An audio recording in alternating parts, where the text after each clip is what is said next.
ইতিহাস সাক্ষী, পৃথিবীর বুকে এমন কোনো মানুষ আসেনি যাকে পরীক্ষার সম্মুখীন হতে হয়নি, কিন্তু এমন একজন মানুষ ছিলেন যার পরীক্ষা আকাশ ও জমিনকে কাঁদিয়েছিল, যার ধৈর্য দেখে স্বয়ং ফেরেশতারাও স্তব্ধ হয়ে গিয়েছিলেন।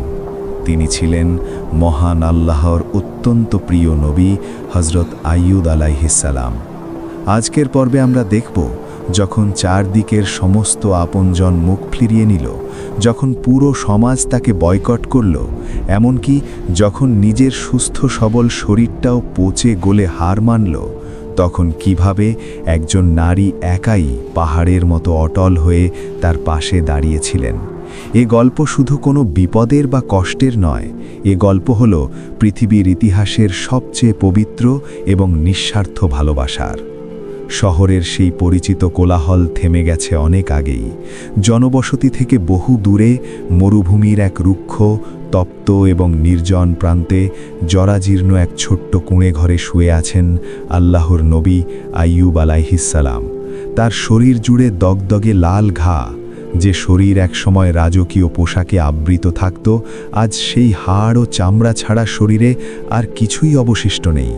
ক্ষতের যন্ত্রণায় তিনি রাতে ঘুমাতে পারেন না, কিন্তু তার মুখমণ্ডল, সেখানে তাকালে মনে হয় আসমানি এক অলৌকিক নূর যেন তার সমস্ত জাগতিক কষ্টকে পরম মমতায় ঢেকে রেখেছে। তার ঠোঁট সব সময় আল্লাহর জিকিরে নড়ছে। এই ভয়াবহ অন্ধকার সময়ে তার পাশে পৃথিবীর আর কেউ নেই। সবাই তাকে ছেড়ে চলে গেছে, শুধু একজন ছাড়া। তিনি হলেন তার স্ত্রী বিবি রহিমা। এক সময়ের হাওড়ান জনপদের সবচেয়ে সম্ভ্রান্ত নারী। আজ তিনি ধুলিমলিন পোশাকে দিন পার করছেন। তার গায়ে পরার মতো ভালো একটি কাপড়ও নেই।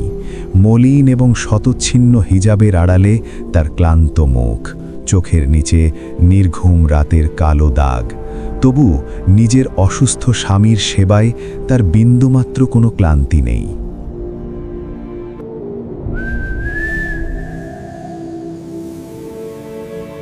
বিবি রহিমার জন্য প্রতিটা দিন ছিল এক নতুন অকল্পনীয় যুদ্ধ। প্রতিদিন সকালে অসুস্থ স্বামীকে কুঁড়ে ঘরে রেখে তিনি বেরিয়ে পড়তেন। তপ্ত মরুভূমির বালি মাড়িয়ে রোদে পুড়ে তিনি হেঁটে যেতেন সেই শহরে, যে শহর একসময় তাদের নিজেদের ছিল। খাবারের সন্ধানে, একটু কাজের আশায় তিনি যখন মানুষের দুয়ারে দুয়ারে যেতেন, তখন একসময়ের পরিচিত মানুষেরাই আজ তাকে চিনতে চায় না। যাদের তিনি একসময় নিজের হাতে দান করতেন, আজ তারাই তাকে দেখে ঘৃণা ভরে মুখ ফিরিয়ে নেয়। কেউ বা ভরে সজোরে মুখের উপর দরজা বন্ধ করে দেয়। তারা নিজেদের মধ্যে ফিসফিস করে বলে, সাবধান, ওই মহিলার কাছে যেও না। ওর স্বামীর অভিশপ্ত রোগের ছোঁয়া যদি আমাদের গায়েও লাগে, তবে আমরাও শেষ হয়ে যাব। ওদেরকে আল্লাহ অভিশাপ দিয়েছেন। একটু চিন্তা করুন তো, একজন রাজরানীর মতো নারীর জন্য এর চেয়ে বড় অপমান আর কি হতে পারে? মানুষের এই নিষ্ঠুর কটু কথা, অপমান আর লাঞ্ছনা রহিমার বুকটা ঝাঁঝরা করে দিত। কিন্তু তবুও রহিমা দমে যান না। তিনি নীরবে চোখের পানি মুছতেন। কারো বাড়িতে সারা দিন আটা পিষতেন, কারো ঘর ঝাড়ু দিতেন। আর হাড় ভাঙা খাটুনির পর দিন শেষে সামান্য যে দুটি রুটি বা একটু পানি জুটত, তা পরম যত্নে বুকে আগলে নিয়ে তিনি আবার মাইলের পর মাইল হেঁটে ফিরে আসতেন তার স্বামীর কাছে। তিনি তো খুব ভালো করেই জানেন, তার এই জরাজীর্ণ স্বামীটি কোনো সাধারণ মানুষ নন। তিনি আল্লাহর প্রিয় নবী, আর আল্লাহ তার সবচেয়ে প্রিয় বান্দাদেরই সবচেয়ে কঠিন পরীক্ষায় ফেলেন। এই বিশ্বাসটুকু বুকে ধারণ করেই বিবি রহিমা দিনের পর দিন লড়াই চালিয়ে যাচ্ছিলেন।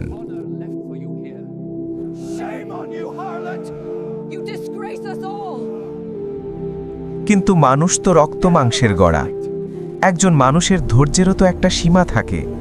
চোখের সামনে নিজের ভালোবাসার মানুষকে বছরের পর বছর তিলে তিলে শেষ হয়ে যেতে দেখা কোনো স্ত্রীর পক্ষেই কি তা সহজে মেনে নেওয়া সম্ভব?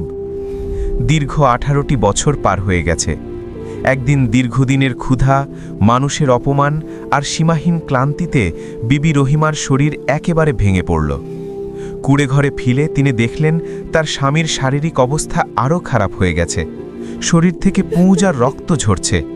এই দৃশ্য দেখে বিবি রহিমা আর নিজেকে ধরে রাখতে পারলেন না। দীর্ঘদিনের জমানো কষ্টগুলো যেন বাঁধ ভেঙে বেরিয়ে এলো। তিনি আইয়ুব আলাইহিসসালামের পায়ের কাছে বসে অঝরে কাঁদতে লাগলেন। কান্নায় তার বুক ভেসে যাচ্ছিল। কান্না জড়িত ভাঙা কণ্ঠে তিনি বললেন, হে আল্লাহর নবী, আপনি তো আল্লাহর এত প্রিয় একজন বান্দা। আপনার একটা দোয়া তো আল্লাহ কখনোই ফিরিয়ে দেবেন না। আপনি কি নিজের জন্য আল্লাহর কাছে একটু দোয়া করতে পারেন না? আর কতদিন আমরা এভাবে এই অসহ্য কষ্ট পাব? আপনি একবার হাত তুললেই তো আল্লাহ আমাদের এই আযাব থেকে মুক্তি দিতে পারেন। প্রিয় দর্শক, রহিমার এই কথাগুলো কিন্তু আল্লাহর বিরুদ্ধে কোনো অভিযোগ ছিল না। এটা ছিল কেবলই একজন অসহায়, ক্লান্ত, স্থির, বুক ফাটা আর্তনাদ। নিজের স্বামীর এই অবর্ণনীয় কষ্ট তার কাছে আর সহ্য হচ্ছিল না।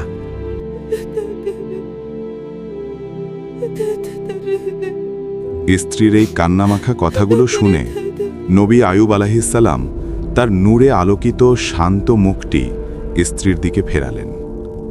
তার চোখে বিন্দুমাত্র কোনো রাগ বা বিরক্তি ছিল না।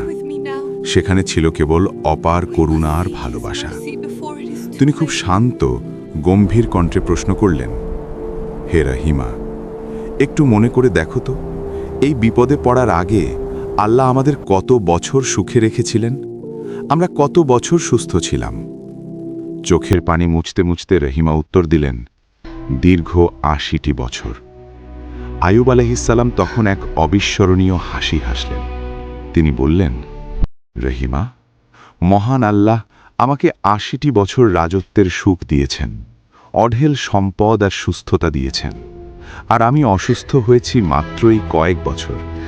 আমার তো আল্লাহর কাছে সুস্থতা চাইতে লজ্জা বোধ হয়। যেই রব আমাকে ৮০ বছর সুখে রাখেন, আমি কি তার দেওয়া এই সামান্য কয়েক বছরের কষ্ট হাসি মুখে মেনে নিতে পারবো না? সুখ যেমন তারই দান, এই রোগ আর কষ্টও তো তারই দান। তাহলে কি আমরা এত দ্রুত আল্লাহর উপর ভরসা হারাবো? সুবহানাল্লাহ। নবীর এই একটি কথাতেই রহিমার হুঁশ ফিরে এলো।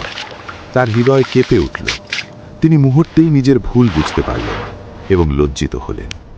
তিনি বুঝতে পারলেন, প্রকৃত ভালোবাসা আর খাঁটি ঈমান তো সেটাই যা সুদিনের রোদে যেমন হাসে, ঠিক তেমনি বিপদের ঘোর অন্ধকারের ঝড়ের রাতেও রবের ওপর ভরসার প্রদীপ জ্বালিয়ে রাখে।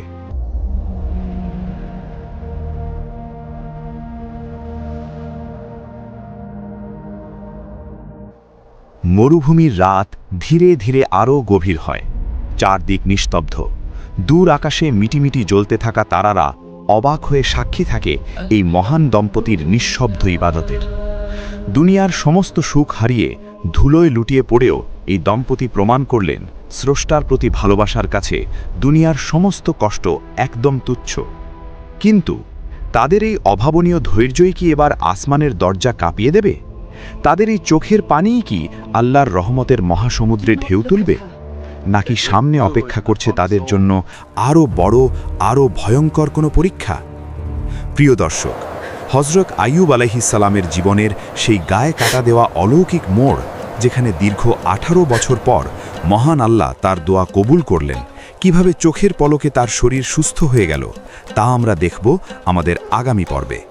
ততক্ষণ পর্যন্ত জীবনের যত কঠিন পরিস্থিতিই আসুক না কেন, আইয়ুব আলাইহিসসালামের মতো ধৈর্যের সাথেই থাকুন। আল্লাহ হাফেজ।